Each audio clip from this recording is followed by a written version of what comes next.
Hello, everyone. My name is Greg Carter. I'm the Deputy Director of Communications for the Virginia Department of Corrections, and I'm pleased now to be joined by Dr. Trey Fuller, the Assistant Director of Health Services for the department, to discuss Virginia's remarkable efforts in providing COVID-19 vaccinations for inmates and employees all across the state. Dr. Fuller, thank you so much for joining me.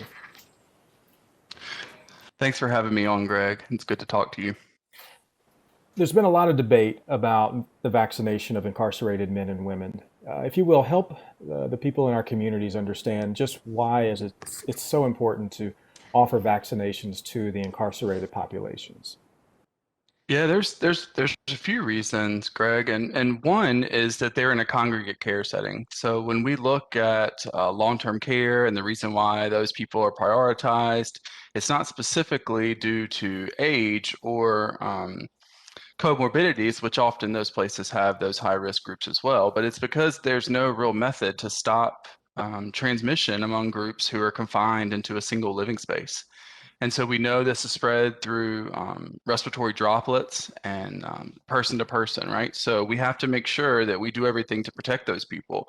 And when we don't have options for other housing, vaccine is really a huge tool against fighting COVID. So while we're doing PPE and while we're doing social distancing and trying to follow, every CDC piece of advice and VDH, and also talking with experts from the academic medical centers in the state, vaccine is really a vital piece. And that's why, the Federal Bureau, the CDC have all endorsed correctional populations across the country going, quickly along with the long-term care folks. Some states have prioritized them a little bit differently. And also, you have to realize that when these incarcerated men and women become very ill, they take up beds in the community and the beds that we may need for other people. So we don't want that to occur. We want to keep our folks healthy, and we also want to reserve hospital capacity. That's been a focus of the state the whole time. When you look on the news, they talk about how many ventilators are in use and how many beds are in use. And also our employees. Our employees are your neighbors. And if they are working in environments where there's COVID, they're likely to get COVID and bring it back out to the community. So there's many reasons, but uh, the congregate setting is a huge piece of it. And you mentioned our employees, and of course, they became eligible under Phase 1B. What are you hearing from DOC staff members who have received the vaccine at this point, and what efforts are being made to educate our staff on the vaccine's importance in carrying out the mission and the vision and the values of the department? Yeah, thank you for that question. We have been hearing lots of gratitude. People are really, happy for a tool again to fight this pandemic, and they're happy to feel like they're protecting their loved ones and the people they're serving while they're at work, as well as their peers. There have been some comments about skepticism, and I've talked to some people individually who have then later changed their minds and gotten the vaccine, and without a doubt, everyone is saying they're glad they got it. Of course, some people have a sore arm, some people have mild side effects from the vaccine, but everyone is happy they got it. It's nice to feel like you're able to take, action, against the virus, pushing back against it versus kind of passively doing all these other things with PPE and social distancing. So people are happy. And as far as education, I think we have done a really good job as an agency. We've done pamphlets, we've done talking points for staff to go around and share with others. We've done quite a few recorded videos. We've shared some things from Dr. Fauci in the governor's office.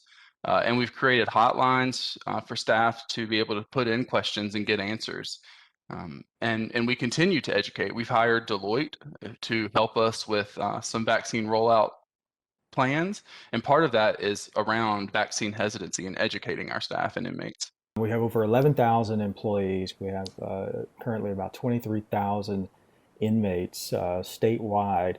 And recently, the department surpassed the first dose vaccination of half of both of those populations.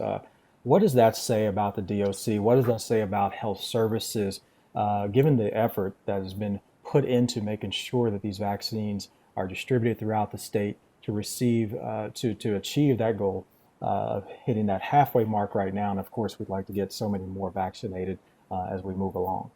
It's just how dedicated we are to the mission. There's countless hours that have been put in the past few weeks to get to that point so quickly. Uh, we have done tons of education, tons of talking, tons of going out and seeing what's happening on the front line, and tons of collaboration. The logistics of getting the vaccine out has been just as much of an issue as it has been staff to administer the vaccine. So while health services has stepped up to do the clinical piece, our operations side has really stepped up logistically to help with transport and data and ordering. So it's really been all hands on deck, and it's been really good to see everyone continue to come together as we have this past year. So I think it just continues to reinforce my belief that we really are true to our mission, and people here because they're dedicated to this goal.